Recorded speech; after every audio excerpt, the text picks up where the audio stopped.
Before we begin the story, let us know where you're watching from by leaving a comment below. If you enjoy this video, don't forget to like and subscribe. Have a wonderful day. Enjoy the story, everyone. James Carter stood in his glass-walled office on the 42nd floor, surveying the city sprawling beneath him like a conquered kingdom.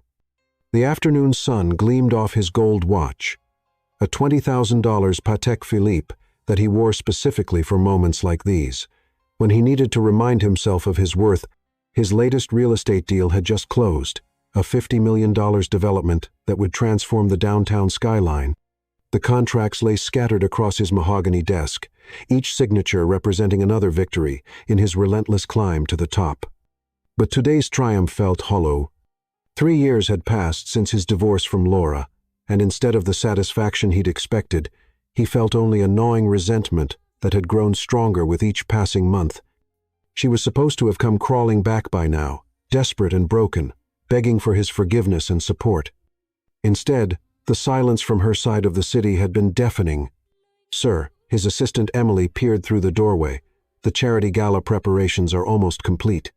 The final guest list needs your approval." James's lips curved into a smile that never quite reached his eyes. "Perfect timing. Emily, there's one more name I want to add." He picked up his Mont Blanc pen, another symbol of his success, and wrote with deliberate precision. "Laura Bennett." The ink seemed to burn against the cream-colored paper as memories flooded back. 3 years ago, she'd been nothing but a struggling single mother, scraping by after their divorce. He remembered her tears, her desperate pleas for higher alimony, her broken voice when she'd begged him not to abandon their children. The satisfaction of that memory warmed him more than any business victory ever could. "Make sure this one gets a personal touch," he instructed Emily, sliding the paper across his desk. "Hand-delivered. Gold-embossed invitation. Include a handwritten note." He paused, savoring the moment. "Right. Hope you can make it, Elle. It would mean so much to see how you're doing these days. Sign it with my full name." Emily nodded, though something flickered across her expression, doubt, perhaps, or disapproval. James dismissed it immediately. She was paid to execute his orders, not judge them. Alone again, James walked to his floor-to-ceiling windows and imagined the scene. Laura would arrive at his mansion, the same mansion where they'd once lived as husband and wife, probably wearing some discount dress from a department store, her children in tow because she couldn't afford a babysitter. He'd make sure she was seated prominently, where everyone could see her. Then, during his speech about supporting single mothers in need, he'd turn the spotlight on her, forcing her to stand while he recounted her inspiring story of struggle and perseverance. The crowd would see exactly what she'd become without him, a charity case. The plan was flawless. Laura had always been too proud, too dignified to make a scene in public. She'd have to smile and endure every moment of her humiliation. Across the city, in a converted warehouse that housed Bennett Architectural Design, Laura stood before a wall of blueprints, her dark eyes tracing the clean lines of her latest project. Sunlight streamed through the industrial windows, catching the natural highlights in her hair and illuminating the focused intensity that had always been her trademark. She wore a simple black dress that hugged her curves perfectly, paired with heels that clicked authoritatively against the polished concrete floors as she moved between drafting tables. Laura, her assistant Sophie, approached hesitantly. "A courier just delivered this for you. Said it was urgent." The envelope felt heavy in Laura's hands, its weight seeming disproportionate to its size. Gold embossing spelled out her name in elegant script, and she recognized the address immediately. Her breath caught in her throat as she tore it open, her fingers trembling slightly as she unfolded the invitation. "The James Carter Foundation cordially invites you to our annual charity gala." The words blurred together as she reached the handwritten note at the bottom. James's familiar scrawl sent ice through her veins. "Hope you can make it, Elle. It would mean so much to see how you're doing these days."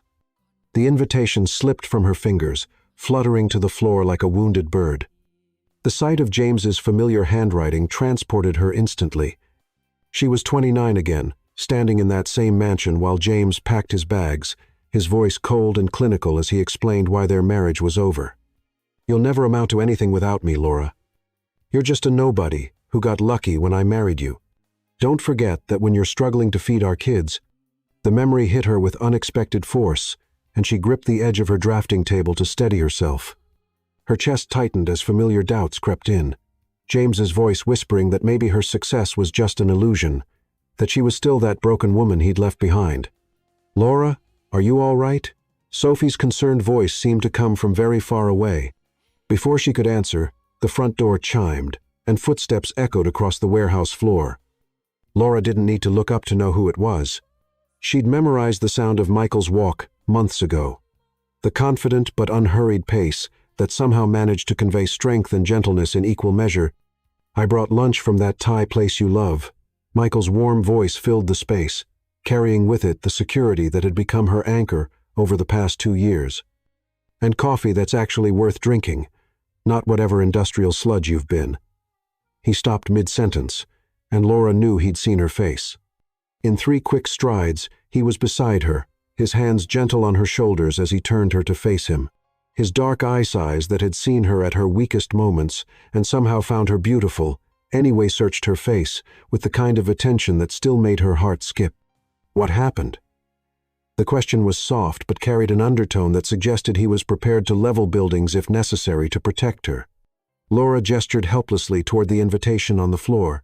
Michael's jaw tightened as he read it, his protective instincts evident in the way his free hand clenched into a fist. "That bastard," he said quietly, his voice deadly calm. "He's planning something." "It's a charity gala," Laura said, trying to inject lightness into her tone and failing completely. "Maybe he's changed. Maybe he genuinely wants to." "Laura." Michael cupped her face in his hands, his thumbs brushing away tears. She hadn't realized she was crying. "Look at me. This man spent 2 years tearing you down, convincing you that you were worthless without him. He abandoned you and the twins without a backward glance. Men like that don't change. They just find new ways to inflict damage." She leaned into his touch, drawing strength from his unwavering belief in her. "You're right. I know you're right. It's just..." Seeing his handwriting again, remembering that house. She shuddered. "God, Michael, what if he's right? What if I'm still just pretending to be someone I'm not?" Michael's expression shifted, a mix of tenderness and fierce determination that made her breath catch. "You want to know what I see when I look at you?" He gestured toward the wall of blueprints behind them. "I see the woman who designed the Wilson Cultural Center that opened last month, the woman who revolutionized sustainable housing in the Parkside development, the woman who built this business from nothing and now employs 12 people." His hands moved to her waist, pulling her closer. "But more than that, I see the mother who raises 2 incredible boys with patience and wisdom. I see the woman who makes me coffee in the morning because she knows I'm useless before caffeine. I see the person who holds me when I have nightmares about my father's death, who never makes me feel weak for needing comfort." Laura's resolve began to solidify as she absorbed his words. But Michael wasn't finished. "James sees what he wants to see, a woman he can control and diminish. But I see the truth. You're the strongest person I know, and you deserve to be celebrated, not humiliated." He picked up the invitation, his expression thoughtful. "The question is, what do you want to do about this?" Laura looked into the eyes of the man who had loved her through panic attacks and self-doubt, who had never once made her feel like anything less than extraordinary. She thought about Ethan and Noah at home, probably doing homework at the kitchen table they'd picked out together. Secure in the knowledge that they were loved and protected, she thought about the life she'd built, not the life James had granted her, but the life she'd created with her own hands and heart. "I want to go," she said quietly, surprised by the strength in her own voice. But not alone, and not to prove anything to him. She met Michael's eyes steadily. "I want to go because I'm not afraid of him anymore. I want to show myself that his opinion of me doesn't matter." Michael's smile was radiant with pride and love. "Then we'll go, all of us, as a family." The word family wrapped around her like a warm embrace, filling the spaces that James's cruelty had once hollowed out. Chapter 2. The Man Who Changed Everything. 2 years earlier, the rain hammered against the windows of Bennett Architectural Design with the fury of a storm that had been building all day. Laura glanced at her watch, 9:47 p.m., and sighed as she pushed a strand of hair behind her ear. The warehouse office was empty except for her, the cleaning crew having finished hours ago. She should have been home helping Ethan and Noah with their bedtime routine, but the Wilson project deadline was tomorrow, and she couldn't afford to lose this client. Her 6-month-old business was barely surviving. After launching her firm following the divorce, she was learning the harsh reality that talent didn't automatically translate to paying clients. James's parting words echoed in her mind during moments like these. "You'll be back begging for help within a year. You can't make it without me." The front door chimed, startling her from her thoughts. Through the rain-streaked glass, she could make out a tall figure struggling with an umbrella that had clearly lost the battle against the wind. The man stepped inside, water dripping from his dark hair and expensive suit, and Laura's breath caught. He was stunning in the way that successful men often were not just handsome, but carrying himself with the kind of quiet confidence that came from never having to prove his worth to anyone. His eyes, a deep brown that seemed to hold flecks of gold in the overhead lighting, scanned the space with obvious appreciation before settling on her. "I'm sorry," he said, his voice rich and warm despite his obvious discomfort at being soaked. "I know it's late, but I saw the lights on and thought, are you Laura Bennett?" She stood slowly, suddenly conscious of her bare feet. She'd kicked off her heels hours ago, and her hair was probably a disaster. "Yes, that's me. Though we're technically closed. I'm Michael Evans," he said, extending his hand. When she took it, she felt a jolt of electricity that had nothing to do with the storm outside. "I've been trying to reach you for weeks. Your work on the Parkside housing project caught my attention." Laura blinked in surprise. The Parkside project had been one of her first major commissions after the divorce, a sustainable housing development that she'd poured her heart into.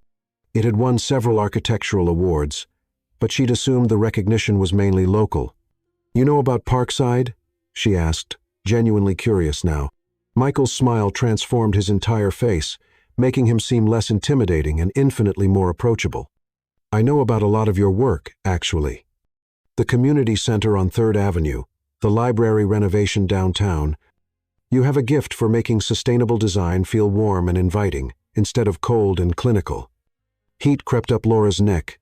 No one had ever spoken about her work with such genuine appreciation, certainly not James, who had always dismissed her architecture as playing with dollhouses. "Thank you," she said softly. "That means more than you know. Would you like some coffee? You look like you could use something warm." "I'd love that," Michael replied, and something in his tone suggested he meant more than just the coffee. As Laura busied herself with the coffee maker, an ancient machine that required patience and prayer in equal measure, Michael walked through her workspace, studying the blueprints and models scattered across various tables. She found herself stealing glances at him, noting the way he examined each project with genuine interest rather than the cursory attention most clients gave her work. "Tell me about this one," he said, stopping in front of her latest design, a mixed-use development that incorporated green spaces and affordable housing in a way that didn't sacrifice aesthetics for functionality. "It's just a concept piece," Laura admitted, handing him a steaming mug. "Something I work on when I have spare time, which isn't often these days." Michael studied the blueprints with the intensity of someone who understood what he was looking at. "This is brilliant," he said finally. "The way you've integrated the commercial and residential spaces while maintaining privacy and community, it's exactly what the city needs." "You sound like you know architecture," Laura observed, settling into the chair across from him. "I know enough to recognize genius when I see it," Michael replied, his eyes meeting hers over his coffee cup. "I'm actually here because I need an architect for a new project. My company is expanding, and I want something that makes a statement about our values, not just our profits."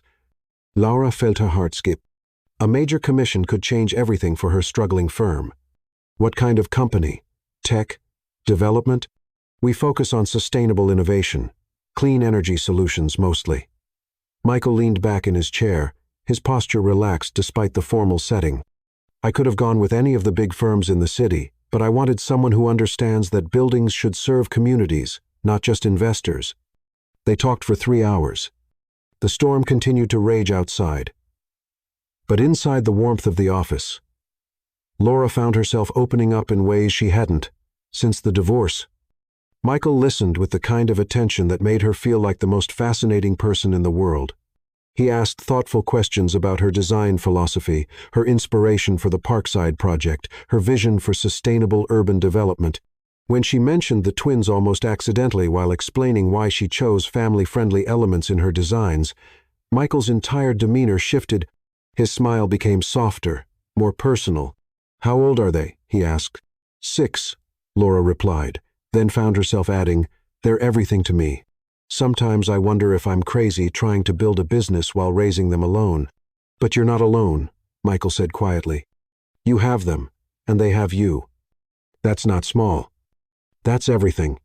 Something in his tone made her look at him more closely. "You sound like you speak from experience." Michael's expression grew distant for a moment. "My father died when I was 8. My mother raised me alone, and she was incredible. Watching her build a life for us, seeing her strength every day, it shaped who I became. Your boys are lucky to have you." The sincerity in his voice nearly brought tears to her eyes. James had always made her feel like a burden when it came to the children, constantly complaining about how motherhood had changed her, made her less available to cater to his needs. "I should let you get home to them," Michael said, glancing at his watch. "But I hope you'll consider taking on my project. I think we could create something remarkable together." As he gathered his coat and prepared to brave the storm again, Laura found herself not wanting the evening to end. "Michael," she called as he reached the door.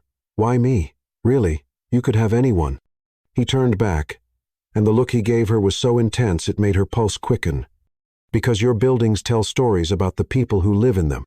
They're not just structures. They're homes, communities, places where families grow and dreams take root." He paused, his hand on the door handle. "And because any woman who can create something that beautiful while raising 2 children alone is someone I want to know better."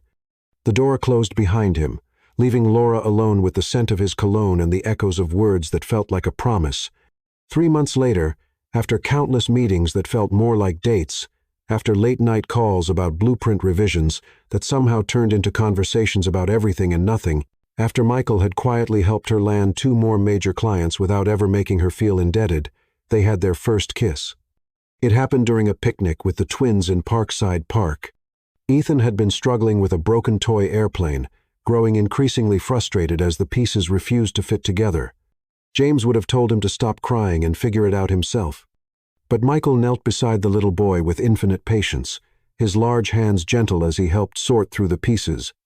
"Sometimes, when things are broken, we need to look at them differently," Michael had said softly, showing Ethan how to approach the problem from a new angle.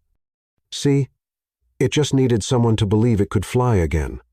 Watching this powerful, successful man treat her son with such tenderness and respect, Laura felt something inside her chest bloom like flowers after a long winter. When Michael looked up and caught her staring, the intensity in his eyes made her knees weak. Later, after the boys had fallen asleep during the drive home, Michael walked her to the door of her small apartment. The porch light cast golden shadows across his face as he reached up to tuck a strand of hair behind her ear. "Laura," he said quietly, his voice rough with an emotion she was afraid to name, "I need you to know this isn't just about the project anymore. It hasn't been for a long time." "I know," she whispered, her heart hammering against her ribs. "For me either." When he kissed her, it was with a reverence that made her feel precious, cherished in a way she'd never experienced. His hands framed her face as if she were something delicate and infinitely valuable. And when they finally broke apart, she could see in his eyes that this was the beginning of something that would change everything. "I love you," he said simply, as if it were the most natural thing in the world. "I love your strength, your talent, your heart. I love the way you make me want to be better than I am. And I love those 2 incredible boys of yours as if they were my own." Standing there on her porch with the man who had seen all her broken pieces and helped her believe she could fly again, Laura finally understood what love was supposed to feel like. It felt like coming home. Chapter 3. Love's True Foundation. The evening after receiving James's invitation, Laura stood on the balcony of Michael's penthouse, her hands wrapped around a mug of chamomile tea that had long since gone cold. The city sprawled beneath her, a tapestry of lights that usually brought her peace. Tonight, however, her mind was a whirlwind of memories she'd thought she'd buried forever. "You're thinking too loud." Michael's voice came from behind her, warm and amused. She felt his arms slide around her waist, his chest solid and reassuring against her back. I can hear the gears turning from inside. Sorry, she murmured, leaning into his embrace. I keep thinking about what he wrote. See how you're doing these days like. He expects to find me broken down and desperate. Michael's arms tightened around her. And that bothers you because part of me is terrified that he's right. The admission escaped before she could stop it, and she felt Michael's entire body tense behind her. What if I'm just playing dress-up? What if, underneath all this success, I'm still that woman who couldn't even stand up for herself? Michael turned her in his arms, his dark eyes fierce with an emotion that took her breath away. Look at me, Laura. Really look at me. When she met his gaze, he continued, his voice low and intense. Do you trust me? With my life, she replied without hesitation. Then trust me when I tell you something.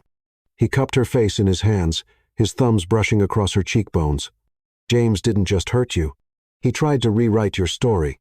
He wanted you to believe that your worth came from him, that your achievements were gifts he gave you rather than victories you earned.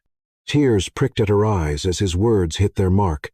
He used to say I was just a nobody who got lucky, that without him I'd end up back where I started nowhere. And you believed him? It wasn't a question. And Laura nodded, shame burning in her chest. I still believe him sometimes, when I'm tired, or when a client rejects a proposal, or when the twins ask about their father. James's voice is right there, reminding me that I'm not enough. Michael's expression shifted, and suddenly she could see the billionaire businessman beneath the loving partner, the man who had built an empire through sheer force of will and strategic brilliance.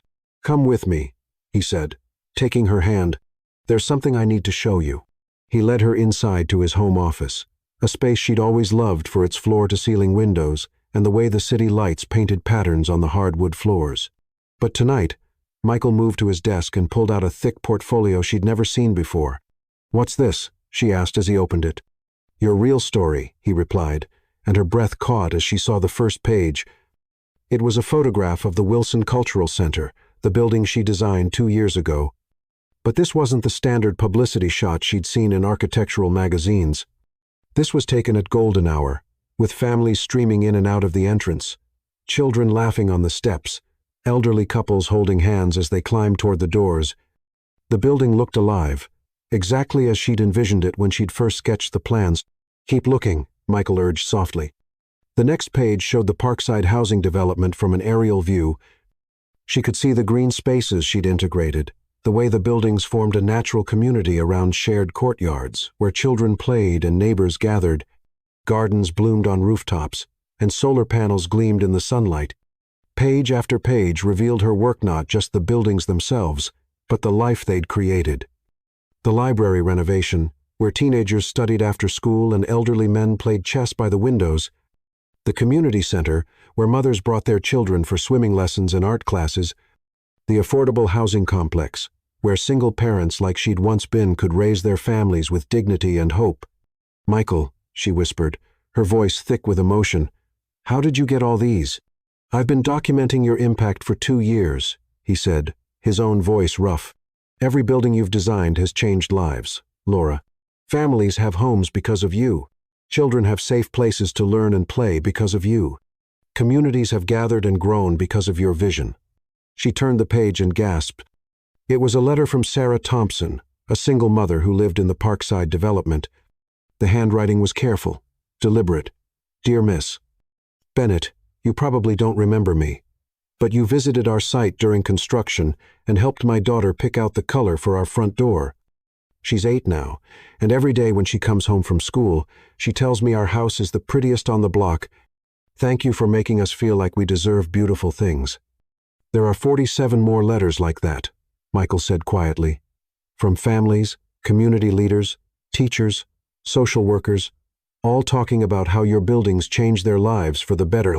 Laura's hands shook as she turned through more pages. Thank you notes from the Children's Library program, photos of wedding receptions held in the community center's rooftop garden, articles about how the sustainable features of her buildings were being replicated across the country.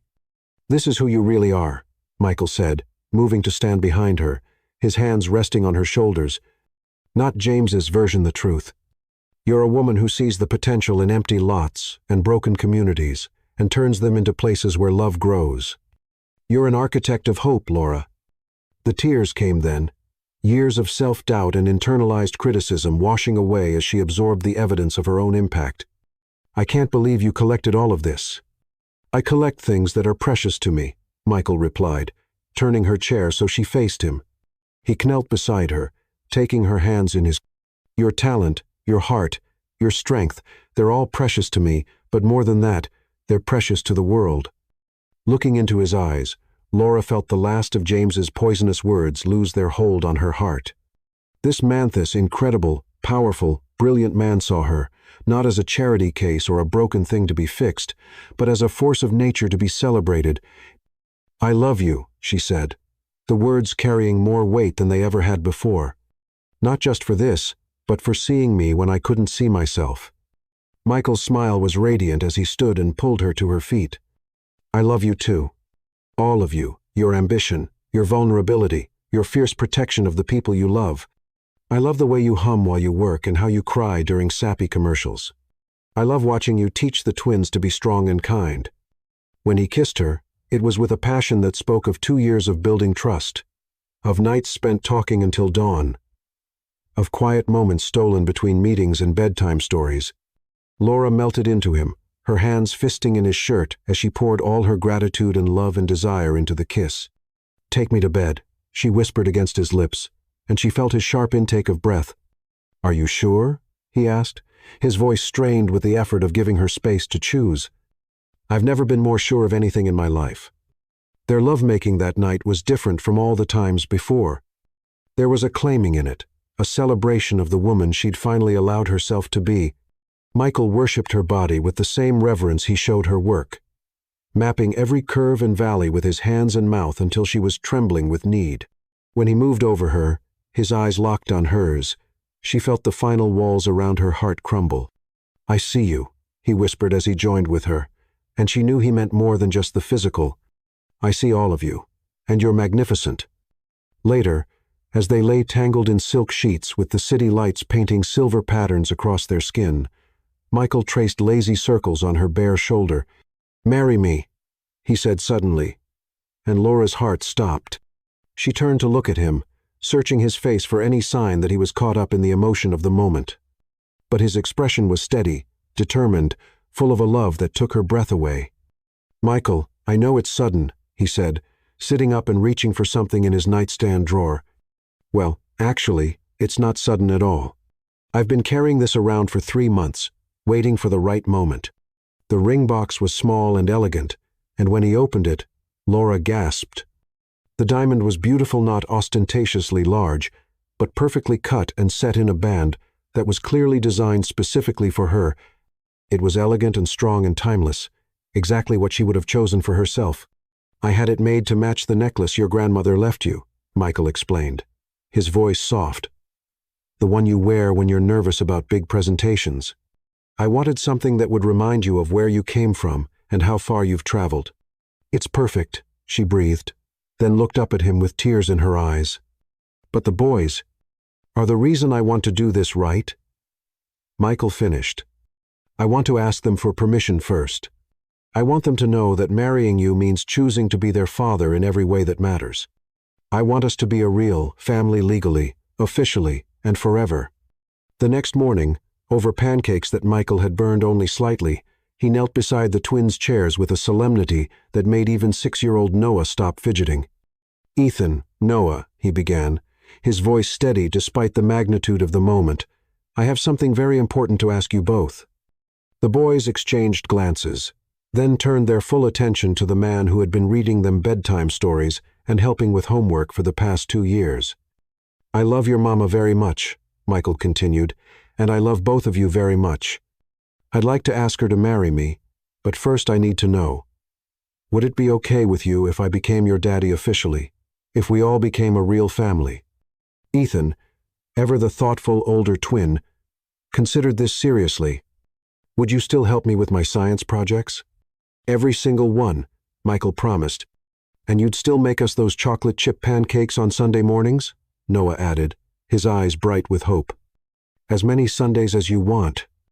The boys looked at each other again, having one of those silent conversations that twins seem to master in the womb. Finally, Ethan nodded decisively. Yes, he said. We want you to be our daddy for real. Noah launched himself into Michael's arms.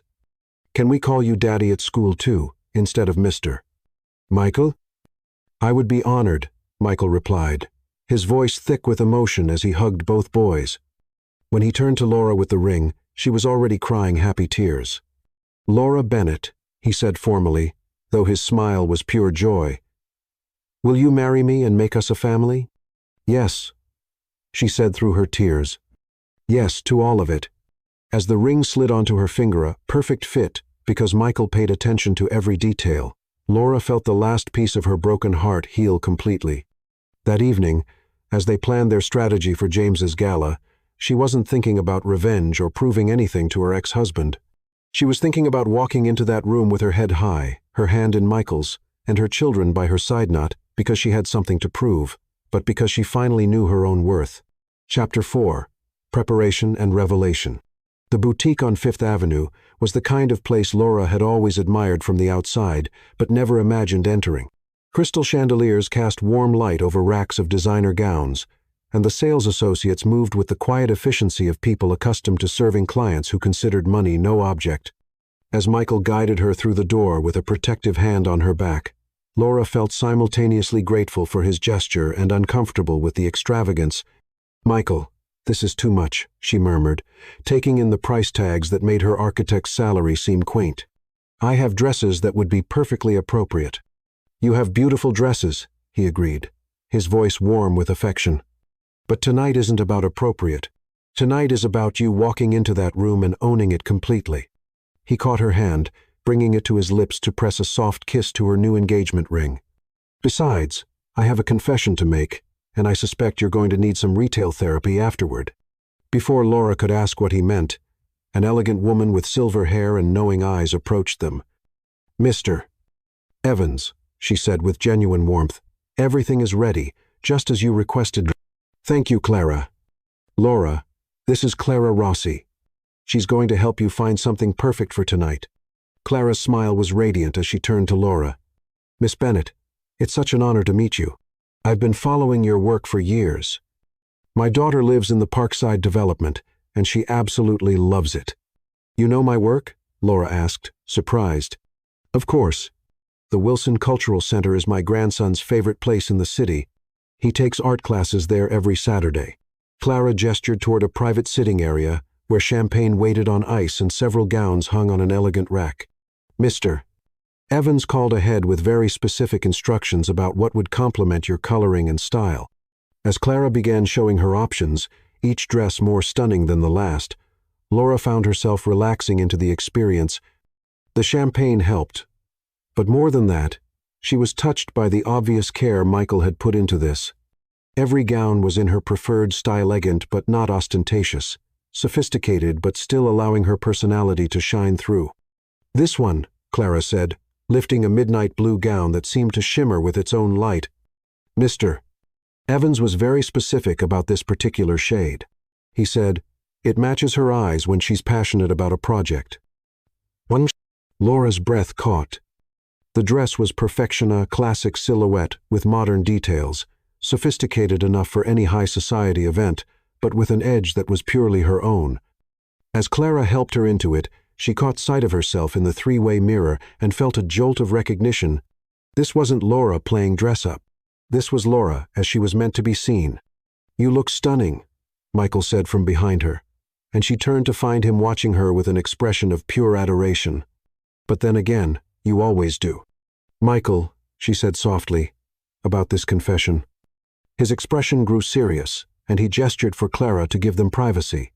Once they were alone, he took Laura's hands in his thumbs stroking over her knuckles in the nervous gesture she'd learned, meant he was about to say something difficult. There's something I need to tell you about your business, he began, and immediately Laura's stomach clenched with worry. About how you've gotten some of your major contracts over the past 2 years.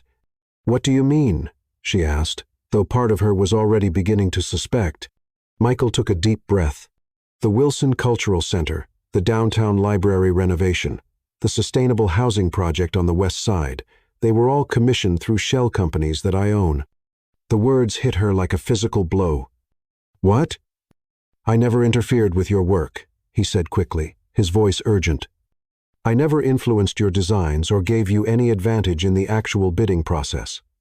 But I made sure those projects existed in the first place. I created the opportunities and then let your talent speak for itself. Laura stared at him, feeling as if the ground had shifted beneath her feet. You've been manipulating my career for 2 years? No, Michael said firmly, stepping closer. I've been creating platforms for your brilliance. There's a difference. Is there? She asked, her voice rising slightly. Michael, those projects, they're the foundation of my reputation. If people find out, they won't find out because there's nothing to find out. He interrupted. Every single contract was awarded based on your proposals, your vision, your expertise. I just made sure the right people knew you existed. Laura turned away from him, her mind reeling. Part of her was furious at the deception, but another part she was ashamed to acknowledge, was relieved to know that her success hadn't come purely from her own struggles. Why? She asked finally. Why would you do that? Because I watched you work yourself to exhaustion trying to get people to see what I saw from the moment I met you, Michael replied. His voice rough with emotion.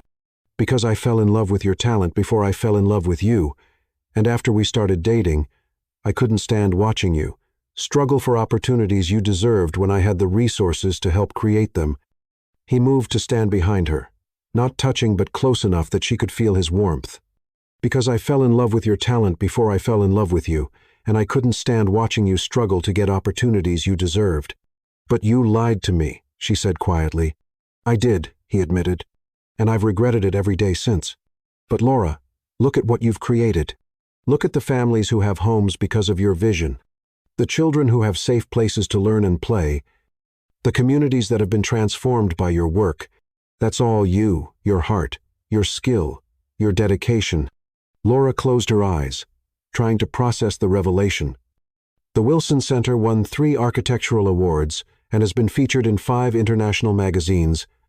The Parkside development has a 6-month waiting list and has been replicated in 4 other cities. The library renovation increased community engagement by 300%. Michael's voice was gentle but insistent. Those aren't the results of manipulation, Laura. Those are the results of genius being given the chance to shine. She turned to face him, studying his expression. There was guilt there, and regret. But underneath it all was the unwavering love and admiration she'd come to depend on. I'm still angry with you, she said finally. I know. You have every right to be. But I also understand why you did it. She reached up to cup his face, feeling the tension in his jaw. You weren't trying to control me or make me dependent on you. You were trying to protect me. I was trying to love you, he said simply. Maybe not in the smartest way, but it was love. Laura stood on her toes and kissed him softly. Next time you want to secretly support my career, maybe run it by me first. Michael's relief was palpable. Does this mean you forgive me? It means I love you, she replied, even when you're an overprotective billionaire who thinks he knows what's best for everyone. Especially then, he murmured against her lips, and she laughed despite herself. Across town, James Carter was putting the finishing touches on his own preparations for the evening. His penthouse apartment was a monument to his success: marble floors, designer furniture, and floor-to-ceiling windows that showcased his commanding view of the city. But tonight, the space felt more like a war room than a home. Spread across his dining table were photographs and documents that represented months of careful research. Pictures of Laura, taken with a telephoto lens as she entered and exited various buildings around the city. Financial records he'd obtained through questionable means, showing the modest income from her architectural firm. School enrollment documents for the twins that listed her as a single mother. Perfect, he murmured to himself, studying a particularly unflattering shot of Laura, looking exhausted as she left her office late one evening. This is exactly the image I need. His assistant Emily had been working overtime to ensure tonight's event would be flawless. At least, flawless for James's purposes. The photographer he'd hired was already at the mansion, Setting up equipment to capture what James expected would be the most satisfying moment of his life. The seating chart had been arranged to place Laura at a table near the front, where everyone could see her clearly during his speech. The speech itself was a masterpiece of condescending sympathy. James had crafted every word to sound charitable and supportive, while actually highlighting Laura's struggles and failures. He would praise her courage in trying to make it on her own, her determination despite her obvious limitations, her devotion to her children, even though she couldn't provide them with the lifestyle they'd had during the marriage. The crowd would eat it up. Wealthy philanthropists loved stories of noble struggle, especially when those stories made them feel generous and enlightened. They would applaud Laura's inspiring journey, never realizing they were witnessing her public humiliation. James's phone buzzed with a text from his business partner, Martinez. Need to talk soon. Problems with the city contracts. He dismissed the message with barely a glance. Whatever Martinez was worried about could wait until after tonight. Nothing was going to distract him from savoring Laura's downfall. He moved to his closet and selected his most expensive tuxedo Armani, custom-tailored, with cufflinks that had cost more than most people's monthly salary. Tonight, he would be king of his own kingdom, dispensing charity and condescension in equal measure. As he adjusted his bow tie in the mirror, James allowed himself to imagine the moment when Laura would be forced to stand and acknowledge his generosity. He could picture her face, the embarrassment, the gratitude, the recognition that she would never be anything more than what he had made her. "Enjoy your last night of dignity," he said to her imagined reflection. "Tomorrow, the whole city will know exactly where you belong." Meanwhile, back at the boutique, Michael was watching Laura model accessories with the same intensity he brought to billion-dollar business deals. Every choice mattered tonight, not because they were trying to impress anyone, but because Laura deserved to feel as magnificent as she truly was. The sapphire earrings, he decided, as Clara presented several options. They match her ring. Excellent choice, Clara agreed. And for her hair? Up, Laura said decisively, catching Michael's eye in the mirror. "I want to look like exactly who I am, a successful architect, a devoted mother, and a woman who has nothing to hide." Michael's smile was filled with pride and love. "Then that's exactly how you'll look." As they prepared to leave the boutique, Michael's phone buzzed with a message from his head of security. "Background check on James Carter complete. You're going to want to see this before tonight." Michael's jaw tightened as he read the preview of information that would soon change everything. James's financial empire was built on a foundation of lies, stolen contracts, and illegal dealings that were about to come crashing down. But that was James's problem. Tonight was about Laura, about celebrating the woman she'd become and the family they were building together. Everything else was just details. Chapter 5. The Gala begins. The Carter mansion sat like a crown jewel in the hills overlooking the city, its neoclassical columns and manicured gardens illuminated by thousands of twinkling lights. As their limousine wound up the circular drive, Laura felt her breath catch at the sight of the home where she'd once lived as James's wife.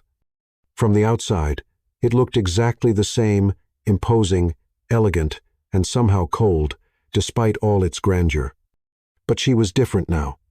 The woman who had fled this place 3 years ago, broken and defeated, no longer existed.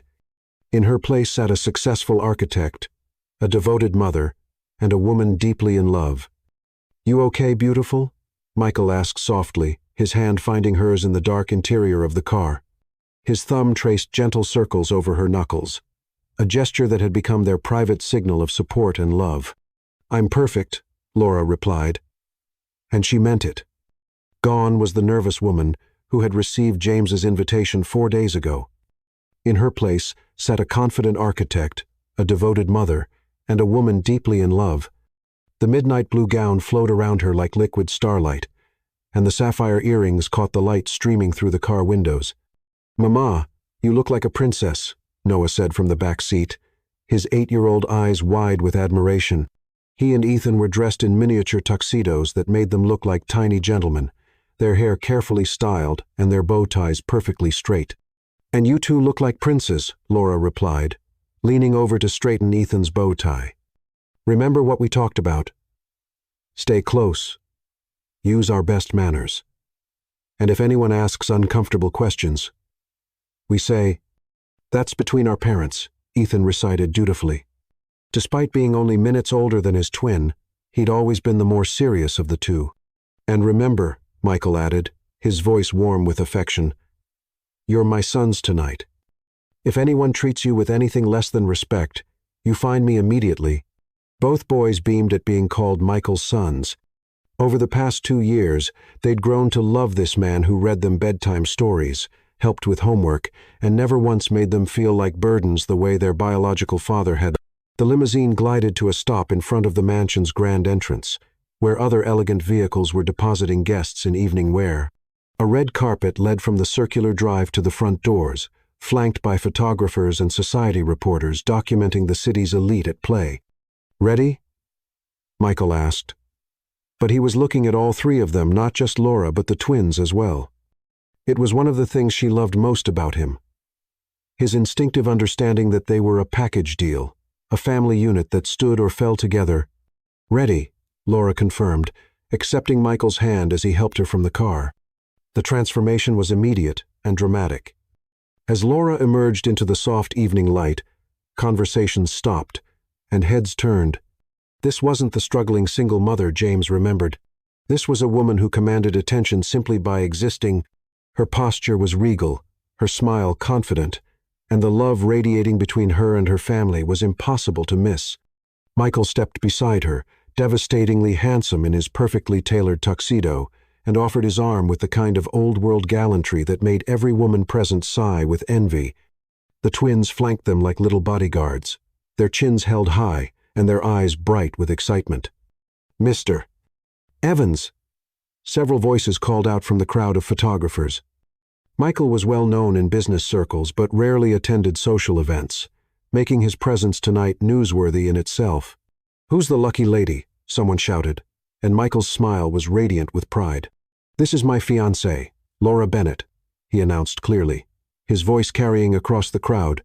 "And these are our sons, Ethan and Noah."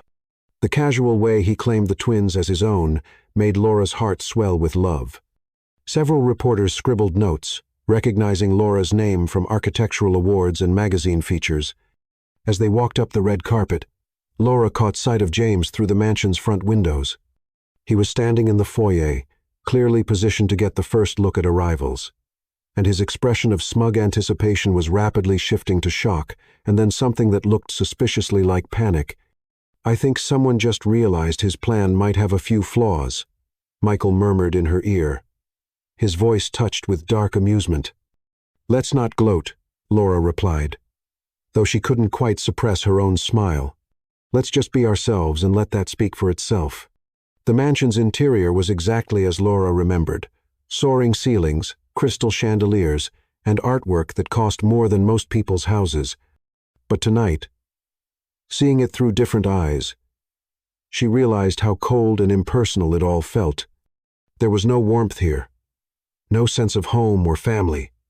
It was beautiful, but it was empty. "Mrs. Carter?" The voice made her freeze until she realized the older woman approaching was talking to someone else entirely.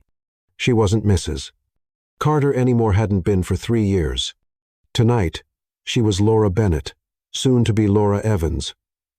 And that thought filled her with quiet joy. Laura! A familiar voice made her turn, and she found herself face to face with Margaret Wilson, the cultural center director whose building Laura had designed.